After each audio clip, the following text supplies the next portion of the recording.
Hi అండి. Just ఇప్పుడే ఒక ప్రోమో వచ్చింది కదా! ఆ ప్రోమో అనాలిసిస్ చేద్దాము. దాని తర్వాత దానికంటే ముందు కూడా ఒక ప్రోమో వచ్చింది. సంజన వర్సెస్ తనూజ ఇద్దరి మధ్య జరిగినట్టు గొడవ ఆల్రెడీ లైవ్‌లో ఇప్పుడే కంప్లీట్ అయిపోయింది.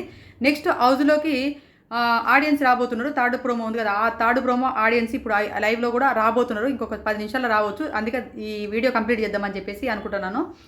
ఈ హౌస్‌లోకి ఆడియన్స్ వస్తున్నారు కదా! ఆ ఆడియన్స్‌లో నన్ను మీరెళ్ళిర్రా అక్క అని అడిగారు. నేను ఎళ్ళలేదో మీరు నాకు ఆల్రెడీ మీకు నేను అర్థమైపోయి ఉంటది మీకు అని అనుకుంటున్నాను. మీరు అడగాల్సిన క్వెషన్స్ అన్నీ నన్ను అడిగిర్రు గదా! అక్క ఇది అడిగిర్రా, అది అడిగిర్రా అని అడిగిర్రు. తనుజతోనైతే ఇక్కడ ఎళ్ళిన వాళ్ళలో 20 మెంబర్స్ హౌస్‌లోకి ఎంటర్ అవ్వడం జరిగింది. ఈరోజు 20 మెంబర్స్, నిన్న 20 మెంబర్స్. నిన్న మీరు నాది చూసే ఉంటారనుకుంటున్నాను. ఆల్రెడీ మీరు నాకు కామెంట్ పెట్టిర్రు గదా! నేను అక్కడికి ఎళ్ళిరా అన్నది. ఎళ్ళిరా ఎళ్ళలేదనేది నేను చెప్పను. ఎందుకంటే చెప్పకూడదు కూడా. లీగల్‌గా చెప్పకూడదు. వాళ్ళు అగ్రీమెంట్‌లో సైన్ చేసుకుంటారు కాబట్టి నేను చెప్పకూడదు కాబట్టి చెప్పను. ఎందుకంటే షోని ఎక్కడ స్పాయిల్ చేయకూడదు. షో వివరాలు కూడా బయటికి ఎక్కడ రాకుండా అగ్రీమెంట్‌లలో సైన్‌లు చేపించుకుంటారు. అన్ని ప్రాసెస్ ఉంటది. ఎక్కడ గాని ఏది లీక్స్ గాని ఇవ్వకూడదని చెప్పేసి ఉద్దేశంతోనే నేను ఏది కూడా మీకు చెప్పడానికి నేను ఇష్టపడతలేను, చెప్తలేను. కానీ మీరు అడిగిన క్వెషన్స్ ఉన్నాయి కదా! ఆ క్వెషన్స్ అన్నీ ఆల్మోస్ట్ అడిగిర్రు. కానీ మనకు ఎంతవరకు ప్లే చేస్తారు అన్నది మనకు తెలియదు. షోలో ఎంతవరకు ప్లే చేస్తారని తెలీదు.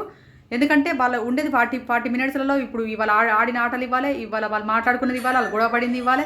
ప్లస్ ఆడియన్స్ అడిగిన క్వెషన్స్ ఇవ్వాలంటే టైం సరిపోదు కాబట్టి జస్ట్ ఒక 10 నిమిషాల్లో చూపిస్తారు కావచ్చు ఆడియన్స్ అడిగిన క్వెషన్స్ నేను అనుకుంటున్నాను. అక్కడికి వచ్చేసి ఇమాన్యుల్ 150 పాయింట్స్తోని టాప్‌లో ఉన్నాడు. తర్వాత 120 పాయింట్స్తోని టాప్‌లో సెకండ్ పొజిషన్‌లో ఉన్నటువంటి ఇద్దరు ఆడియన్స్‌తో మాట్లాడడానికి వచ్చేసిర్రు. వాళ్ళలో ఎవరికి ఓటు అప్పీల్ అని అడిగినప్పుడు ఆ ఆడియన్స్ వాళ్ళలో ఇమాన్యుల్‌ను ఎక్కువగా తీసుకోవడం జరిగింది. ఇమాన్యుల్, డెమోన్ ఇద్దరు పడవలో బోట్‌లో ప్రయాణం చేస్తుంటే మీరు ఎవరు ఒకవేళ బోట్ ప్రమాదానికి గురైతే మీరు ఎవరిని సేవ్ చేస్తారు ఫస్ట్ అని చెప్పేసి అడిగిరు కదా! అలాంటి క్వెషన్స్ అడిగి అక్కడ ఇమాన్యుల్ సేవ్ చేస్తా అని చెప్పేసి ఎక్కువ మొత్తం అంటే 20 మెంబర్స్ వచ్చారు కదా! ఆ 20 మెంబర్స్‌లో ఇమాన్యుల్ సేవ్ చేస్తామని చెప్పడం వల్ల ఇమాన్యుల్‌కి ఓట్ అప్పీల్ అవకాశం వచ్చింది. ఇమాన్యుల్ ఓట్ అప్పీల్ చేసుకున్నాడు. తర్వాత ఓట్ అప్పీల్ కంటే ముందుగాలు అక్కడ ఉన్నటువంటి ఆడియన్స్ అడిగినటువంటి క్వెషన్లకు ఆడియన్స్ మీరు చెప్పిరు కదా నాకు కొన్ని కామెంట్ రాసిరు. అక్క ఇది అడగాలి ఇమాన్యుల్, ఇది అడగాలి తనుజను, ఇది అడగాలి కళ్యాణ్, ఇట్లా అడగాలి అక్క అని చెప్పేసి అడిగినటువంటి క్వెషన్స్ ఆల్మోస్ట్ అక్కడ కంప్లీట్ చేసేసిరు. అక్కడ వచ్చినటువంటి 20 మెంబర్స్ అందరూ సేమ్ మీరైతే మీ మనసులో ఉన్న మాటలన్నీ అక్కడ ఆడియన్స్ కళ్ళకు కట్టినట్టుగా ఇమాన్యుల్ ముందట పెట్టడం జరిగింది. ఇమాన్యుల్ కూడా చాలా బాగా చెప్పడం జరిగింది. చాలా బాగా అందరితో మాట్లాడిండు. డెమన్ పవనే కొంచెం ఇంటర్డప్ అవ్వలేదు. డెమన్ పవన్ చాలా తక్కువ మాట్లాడిండు. ఆడియన్స్తోనే మాట్లాడలేకపోయింది డెమన్ పవన్ నాకు అనిపించింది. కాకపోయినా డెమన్ పవన్ కూడా వెల్వేషన్స్ ఇచ్చే కంటెస్టెంట్స్ కూడా వచ్చినటువంటి ఆడియన్స్ కూడా కొంతమంది వెల్వేషన్స్ ఇచ్చారు. మీకు ఆల్రెడీ ప్రోమో చూసారు కదా, మీకు అర్థమైపోయి ఉంటుంది. నెక్స్ట్ మీరు తనుజని అడిగిర్రా, కళ్యాణ్ అడిగిర్రా అంటే తనుజని, కళ్యాణ్ కూడా ఈరోజు మనకు చూడంగానే ఈరోజు మనకు అక్కడికి వచ్చినటువంటి వాళ్ళు కూడా తనుజని, కళ్యాణ్ ఈ పేర్లు అనేది కంప్లీట్గా మనం మీ మైండ్లలో ఉన్నటువంటి పేర్లే రొటేషన్ వచ్చినటువంటి ప్రతి ఒక్క కంటెస్టెంట్స్ తీసుకోవడం జరుగుతుంది. ఆల్మోస్ట్ వీళ్ళని అడిగే క్వశ్చన్లో కూడా వాళ్ళ పేర్లు ఇంక్లూడ్ చేసి మాట్లాడడం జరుగుతుంటుంది. కాబట్టి మనం షాక్ అయిపోతాం. ఎందుకంటే టాప్లో ఉన్న వాళ్ళ పేర్లే ఎక్కువ వస్తాయి. టాప్లో ఉన్న వాళ్ళ పేర్లే ఎక్కువ తీస్తారు. మీరు ఏదైతే మైండ్లో పెట్టుకున్నారో, ఏదైతే అడగాలనుకుంటారో అవన్నీ ప్రాపర్గా అడిగినట్టుగా నాకు తెలుసు. నేను చెప్తున్నాను. ఇంతకంటే నేను రివీల్ చేయలేను. సారీ అండి. మీరు నన్ను ఏ క్వశ్చన్ అడగకూడదు. అవి అక్కడ ఉన్నటువంటి కంప్లీట్గా ఏమంటారు వాళ్ళు అక్కడ షోను స్పైల్ చేసే విధంగా ఏది కూడా ఏ రివ్యూ కూడా ఇవ్వకూడదు. కాబట్టి నేను ఏది చేస్తలేను. మీరు మీ మనసులో ఉన్న కోరికలు మాత్రం ఈరోజు ఆడియన్స్ ద్వారా తీర్చుకోవచ్చు అని నేను అనుకుంటున్నాను. నెక్స్ట్ ఇప్పుడు ప్రోమోలో సంజన గారు వర్సెస్ తనుజ గొడవ జరిగింది కదా! ఆ గొడవలో తనుజ ఫస్ట్ అడగగానే నన్ను మాత్రం తీసేయకండి, నేను నాకు 90 మార్క్స్ అంటే 90 పాయింట్లతోనే నేనున్నా, తీసేయకండి. ఇక్కడ సంజన గారికి 80 పాయింట్లు ఉంది, లీస్ట్లో ఉన్నదని చెప్పి సంజన గారు కూడా తీసేయకండి అని చెప్పి తనుజ ఫస్ట్ కరెక్ట్గా సంజన గారి కూడా కోసం కూడా స్టాండ్ తీసుకుంది. ఫస్ట్ తీసేసి స్టాండ్ తీసుకున్న సంజన గారికి ఇక్కడ సంజన గారికి బలబెలగలేదు. ఏమంది మనం అక్కడ రోజు రూమ్లో పోయి మాట్లాడుకుందాం అనుకున్నాక రోజు రూమ్లోకి సంజన గారు, భరణి అన్న, సుమన్ అన్న, తనుజ వీళ్ళు మాట్లాడుకున్నాక వీళ్ళు ముగ్గురు కలిసి భరణి అన్న, తనుజ, సుమన్ గారు వీళ్ళు ముగ్గురు కలిసి ఇమాన్యుల్ పేరు చెప్పడం జరిగింది. ఇమాన్యుల్ పేరు చెప్పిన తర్వాత సంజన గారు చెప్పమంటే ఇమాన్యుల్ పేరు నేను సచ్చిని చెప్పను, ఇమాన్యుల్ నామినేషన్ చేయను, ఎందుకు తనుజ ఇమాన్యుల్ అమ్మడి పడతావు, ఇమాన్యుల్ పేరు చెప్పమని నన్ను ఒత్తిడి చేస్తుంటే దేనికి తనుజ నేను చెయ్యనంటే మీ ఇష్టం చేయకపోండి అని వదిలేసింది. వాళ్ళు ముగ్గురు మాత్రం ఇమాన్యుల్ కోటేసారు. తర్వాత ఇమాన్యుల్ను ఇమాన్యుల్, డెమాను, కళ్యాణ్ వీళ్ళు ముగ్గురు కలిసి ఒకళ్ళ పేరు చెప్తాము. వాళ్ళ ఒక బర్ని గారి పేరు చెప్పిన అనుకో సంజన గారిని కూడా మన వైపు తీసుకుంటే బర్ని గారు లాక్ అయిపోతాడు, ఆ బర్ని గారు అవుట్ అయిపోతాడు అని చెప్పేసి ఆ ప్లాన్ వేసారు. అక్కడ సంజన గారు సంజన గారు నేను నా ఇష్టం ఉన్న వాళ్ళ పేరు చెప్పుకుంటే బర్ని అన్న పేరు మాత్రం నేను చెప్పను, బర్ని అన్న పేరు చెప్పను, నేను వేరే పేరు చెప్పుకుంటా, లైన్ అన్న పేరు చెప్పానని చెప్పేసి తాను మైండ్లో వేరే పెట్టుకుంది. అక్కడికి వచ్చిన తర్వాత డెమన్ పవన్ పేరు చెప్పింది. డెమన్ పవన్ పేరు చెప్తే ఇక్కడ సంజన గారికి 2 ఓట్లు పడ్డాయి. ఎవరు కళ్యాణ్ వేసిండు, తర్వాత పవన్ వేసిండు. ఈ 2 ఓట్లు సంజన గారికి పడ్డాయి. ఇంకా ఇమాన్యుల్ ఓటు వేయాలి. అప్పుడు మళ్ళీ సంజన గారు లేచేసి ఇమాన్యుల్కి వేసేసింది ఓటు.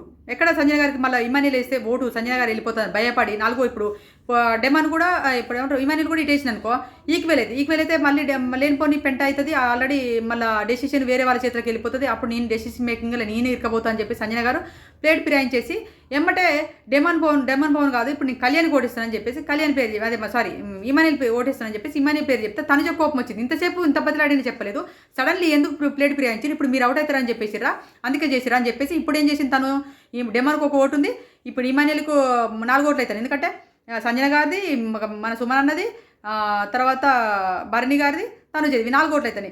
అందుకే తనుజ చేసింది ఏమంటే ఇమీడియట్లీ నా ఫ్రెండ్ ఇప్పుడు నీకు వద్దనుకుంటే ఇంతసేపు నావాడు నువ్వు అన్నావు కదా, ఇప్పుడు నా ఫ్రెండ్ని కాపాడడం కోసం నీకు నేను ఓటేస్తున్నా సంజన గారు అని చెప్పేసినప్పుడు సంజన గారికి 3 ఓట్లు, తర్వాత ఇమాన్యుల్కి 3 ఓట్లు పడ్డాయి. ఇప్పుడు వీళ్ళు ఏం చేసుకుంటారు డిసైడ్ అని చెప్పేసి ఫిట్టింగ్ పెట్టింది. ఇప్పుడు ఇమాన్యుల్ ఓటు ఎవరికి వేస్తాడు, సంజన గారికి వేస్తాడా లేకపోతే ఇమాన్యుల్ వేసుకుంటాడా, ఏం జరుగుతుందో చూద్దామని చెప్పేసి ఇద్దరికి ఫిట్టింగ్ పెట్టడం వల్ల ఇమాన్యుల్ సంజన గారికి ఓటు వేయడం వల్ల సంజన గారికి 4 ఓట్లు పడ్డాయి, ఇమాన్యుల్కి 3 ఓట్లు పడడం వల్ల సంజన గారు ఈ టాస్క్ అంటే ఇప్పుడు ఆడే ఆటను సంజన గారు ఆడడానికి వీలు లేకుండా లాక్ అయిపోయింది. ఇది సంజన గారు చేసిన తప్పిదం తప్ప ఇక్కడ కొంతమంది రివ్యూవర్లు అనొచ్చు టాప్లో ఉన్న కంటెస్టెంట్స్ ఒక లీస్ట్లో ఉన్న వాళ్ళని బలి చేసారు, లీస్ట్లో ఉన్న వాళ్ళు బలి చేసి అంటే ఇక్కడ దిమాగ్ ఉండాల్సింది డెమాన్ పవన్ను. ఒకసారి ఇమాన్యుల్ ఏం చెప్పిండంటే అరే ఇమాన్యుల్ తీసేస్తున్నప్పుడు అరే ఎవరైనా టాప్లో ఉన్న వాళ్ళు తీసేస్తారు కదా, టాప్లో నువ్వు స్ట్రాంగ్ కంటెస్టెంట్స్ స్ట్రాంగ్ ప్లేయర్ అనుకున్నప్పుడు నేను తీసేయకపోతే ఇంకోళ్ళు తీసేస్తారా, టాప్లో ఉన్న వాళ్ళకే తీసేస్తారు అని చెప్పేసి ఇమాన్యుల్ డెమాన్ ఎన్నోసార్లు తీసేసినప్పుడు డెమాన్ ఆలోచించాల్సింది. అన్న ఇప్పుడు డెమాన్ వచ్చేసి ఇమాన్యుల్ డిస్కస్ చేస్తున్నప్పుడు అనాలే అన్న నువ్వే కదన్నా నన్ను ఎన్నోసార్లు టాప్లో ఉన్నావు, నువ్వు నీకు ఫిజికల్గా ఫిట్నెస్గా అన్నింటిలో ఉన్నావు, నువ్వు అన్ని గేమ్లలో బాగా ఆడుతుంటావు, అట్లాంటి నువ్వు వద్దిక పక్క తప్పుకో అని చెప్పేసి నన్ను అంటున్నావు కదన్నా, ఈరోజు టాప్లో నువ్వు ఉన్నావు కన్నా నాకంటే ఎక్కువ ముందుగా, అందుకే నీకు ఓటుతానని చెప్పేసి డెమాన్ అనాల్సింది ఉండే. డెమాన్ చేసిన పని కూడా తప్పుదే మేడ. డెమాన్ కూడా స్టాండ్ తీసుకోలేకపోయాడు. డెమాన్ డైరెక్ట్ ఇక్కడ సేఫ్ గేమ్ ఆడిరు. Demon, Kalyan, Emmanuel safe game ఆడిరు. ఈ ముగ్గురు సేఫ్ గేమ్ ఆడితే తనుజదేముంది, తనుజ సంజన గారిని ఎంత రిక్వెస్ట్ చేసినా కూడా సంజన గారు నేను ఇమాన్యుల్కి సత్య మీరు అని కానీ డెమాన్కి ఎత్తనన్నది. అప్పుడు తనుజకు మండింది ఇదేంది నువ్వు నీ సేఫ్గా మాడితే నేను ఇప్పుడు నీకు ఎత్తనపట అని చెప్పి చేసింది తప్ప తనుజ మిస్టేక్ ఇక్కడ గింత కూడా చేయలేదు. గేమ్ చేంజర్గా తనుజ మారింది. ఇప్పుడు వీళ్ళిద్దరికి లిటికేషన్ పెడదాం అనుకో, తల్లి కొడుకులకు ఇద్దరు లిటికేషన్ పెడదాం అనుకుంటే కొడుకు తల్లిని బలి చేయడం జరిగింది తప్ప తనుజది ఇదైతే ఇక్కడ మిస్టేక్ లేదు. ఇక్కడ ఇమాన్యుల్, మన ఎవరు డెమాను, తర్వాత కళ్యాణ్ వీళ్ళు ముగ్గురు కలిసి సంజన గారు బలి చేశారు అనుకోవాలి తప్ప ఇక్కడ ఆడ మిస్టేక్ తనుజ మిస్టేక్ అయితే ఏం లేదని నేను అనుకుంటాను. మీరేమనుకుంటారు? తనుజది సంజన గారిది ఇలా ఇద్దరి మధ్య గొడవలలో ఎవరిది మిస్టేక్ ఉంది, ఎవరు రాంగ్ చేశారు, ఎవరు రైట్ చేశారు అనుకుంటారు కామెంట్ చేయండి ఖచ్చితంగా. అదేవిధంగా ఈరోజు ఓటింగ్ అనాలిసిస్ చూసినట్లయితే ఓటింగ్లో వచ్చేసి ఒక్క నిమిషం ఎవరు టాప్లో ఉన్నారో చూద్దాము. ఓటింగ్ అనాలిసిస్లలో టాప్ 1 పొజిషన్లో అంటే టాప్లో ఇప్పుడు ఉన్నటువంటి ఓటింగ్లో ఏడుగురు కదా, ఏడుగురులలో 7 కళ్యాణ్ ఆల్రెడీ టికెట్ ఫైనల్ గెలుచుకొని టాప్ 5 ఫైనలిస్ట్ అయింది కదా. అయితే ఇప్పుడు 6 నామినేషన్లు ఉంది. ఈ 6 వచ్చేసి తనుజకు వచ్చేసి 33% పడుతుంది అన్నాడు. తనుజకి 100లో 33% తనుజకి పడుతుంది. సెకండ్ పొజిషన్లో సంజన గారు ఉన్నారు. సంజన గారికి వచ్చేసి 16% ఓటింగ్ పడుతుంది. సంజన గారికి 16% ఓటింగ్ సెకండ్ పొజిషన్లో పడుతుంది. తర్వాత డెమన్ పవన్కి 15% ఓటింగ్ పడుతుంది. తర్వాత ఇమాన్యుల్కి 14%. ఇమాన్యుల్ సేఫ్ గేమ్ ఆడుతున్నానో ఎట్లనో తెలియదు, ఇమాన్యుల్కి ఓటింగ్ తగ్గింది. ఈ రోజుతో ఇంకా కూడా తగ్గే అవకాశం ఉంది. ఇంకా సంజన గారు టార్గెట్ చేసిరని చెప్పేసి ఈ టాప్ 4 కంటెస్టెంట్స్ 1, 2, 3, 4 అనుకుంటాం కదా, ఈ 4 కంటెస్టెంట్స్ కలిసి వీక్ ప్లేయర్ అయినటువంటి సంజన గారిని టార్గెట్ చేశారని చెప్పేసి ఇంకా సింపతి వర్కౌట్ అయ్యి సంజన గారికి ఓటింగ్ పెరిగే అవకాశం ఉంటుంది. కొంతమంది న్యూట్రల్గా ఇప్పుడు ఆలోచించే కంటెస్టెంట్స్ ఉంటారు, కొంతమంది న్యూట్రల్గా ఆలోచించే బిగ్ బాస్ అభిమానులు ఉంటారు. అరే వాళ్ళు గేమ్ మంచిగానే గేమ్ ప్లే చేశారు, తనుజ గేమ్ ప్లే అంటే ఏమంటారు గేమ్ చేంజర్గా మారింది, సంజన గారు చేసిన మిస్టేక్ వల్ల వాళ్ళని అనడం ఏంటిదిరా అని కూడా అనుకోవచ్చు కొంతమంది.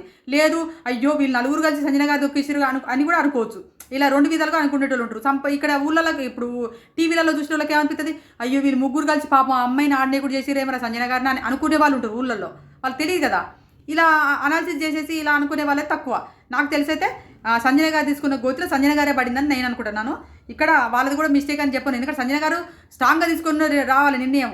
తనుజ సంజన గారికి సపోర్ట్ చేసింది, అప్పుడు స్ట్రాంగ్గా నాకు సపోర్ట్ చేస్తుందని చెప్పేసి అనుకోవాలి కదా. ఇప్పుడు నాకు అప్పుడు నిన్న నువ్వు దొక్కినావు, ఇవాళ నువ్వు దొక్కినావు. నిన్న తనుజ దొక్కలేదు, నిన్న కళ్యాణ్ దొక్కిండు సంజన గారిని. ఇవాళ మళ్ళీ తనుజ మీద అంటుంది, నువ్వు నాకు ఎప్పుడు సపోర్ట్ చేయను, నాకు ఎప్పుడు సపోర్ట్ చేయను, తనుజ మీద పడి ఏడ్చడం ఎందుకు? తనుజ డైరెక్ట్ చెప్పింది, తనుజ సంజన గారిని తీసేయకండి, నన్ను తీసేయకండి చెప్పినప్పుడు అరే నా కోసం చెప్తుంది కదా అని చెప్పేసి అనుకోవాలి కదా. లేదు ఫస్ట్ నువ్వు ఏదో ప్లేట్ ప్రయాణించి నన్ను తొక్కాలని చేసినావు, నన్ను తీసేయాలని ప్లాన్ చేసినావు అని చెప్పేసి గట్టిగా అరవడం, ఆమె ఏదో లాజిక్ లేకుండా మాట్లాడడం అనేది నాకు నచ్చలేదు. సంజన గారి విషయంలో, తనుజ విషయంలో లాజిక్ లేకుండా మాట్లాడుతుంది తనుజ గురించి. ఆ సంజన గారు నాకు అనిపించింది. అక్కడ తీసేసిన వాళ్ళు బాగానే ఉన్నారు. తనుజ చెప్పడు, ఇప్పుడు ఇమాన్యుయల్ ఇప్పుడు డిమన్ పవన్ పేరు చెప్పేసి ఎంబడి ఇమాన్యుయల్ పేరు చెప్తే తప్పులేదు, కానీ అదే తనుజ పేరు మార్చి కూడా తప్పు వచ్చింది ఆ సంజన గారికి. మీరు ఆలోచించండి.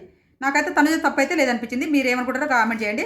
ఇక్కడ 4th పొజిషన్లో ఇమాన్యుయల్కి పడుతుంది, 14% ఓటింగ్ పడుతుంది ఇమాన్యుయల్కి. చూడండి మీరు ఎంత, అసలు మనం అనుకుంటాం కదా ఆల్రౌండర్ అంటారు కదా, ఆల్రౌండర్కి ఎలా ఈరోజు అడిగే క్వశ్చన్లో కూడా కొంచెం గేమ్ చేంజ్ అయ్యే అవకాశాలు ఉంటాయి. ఆల్రౌండర్కు వచ్చినటువంటి ఆడియన్స్ కూడా కొన్ని క్రిటికల్ కూడా అడిగారు క్వశ్చన్స్. ఆ క్వశ్చన్లకు సమాధానం చెప్పలేని పొజిషన్లో కూడా కొన్ని సేఫ్గా చెప్పడం కూడా జరిగింది. ఆ ఏంటిదని మీరే చూడండి, వస్తుంది ఎపిసోడ్లో 10ంటికి వస్తుందిగా చూడండి. ఇప్పుడు లైవ్లో కూడా అటెండ్ అయితే లైవ్లో కూడా వస్తుంది చూడండి కొద్దిసేపట్లో. నెక్స్ట్ సుమన్ శెట్టి గారు ఉన్నారు. సుమన్ శెట్టి గారికి 11% ఓటింగే, తర్వాత భరణి గారికి 11% ఓటింగే.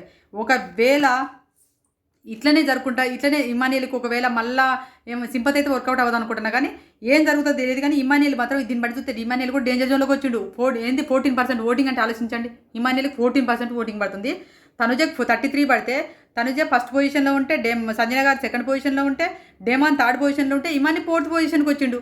అసలు ఒక ఏది అనుకోవచ్చు, ఇమాన్యుయల్ ఫ్యాన్ ఇప్పుడు చూస్తే షాక్ అయిపోతారు కావచ్చు ఈ రివ్యూ ఉంటే. ఎందుకంటే కప్పు గెలుస్తాడు మావోడు ప్రభంజనం అని అక్కడికి వచ్చిన వాళ్ళు కూడా ఉన్నారు. ఏది జెడ్పిఎస్ఎస్ స్కూలు ప్రభంజనం మావోడు అది ఇదని చెప్పేసి వచ్చిన వాళ్ళు కొంతమంది 2-3 ఫ్యాన్స్ కూడా వచ్చారు ఇమాన్యుయల్కి. అక్కడ చూస్తే కూడా షాక్ అయిపోతారు. ఇప్పుడు ఈ రివ్యూ చూసి అక్కడ వాళ్ళు కూడా షాక్ అయిపోవచ్చు అని నాకు అనుకుంటే, ఎందుకంటే నన్ను అక్కడ గుర్తుపట్టారు కాబట్టి వాళ్ళు కూడా నా రివ్యూలు చూస్తున్నారని చెప్పడం వల్ల నేను లోపలికి ఎంటర్ అవ్వలేకపోయినా నాకు తెలుసు.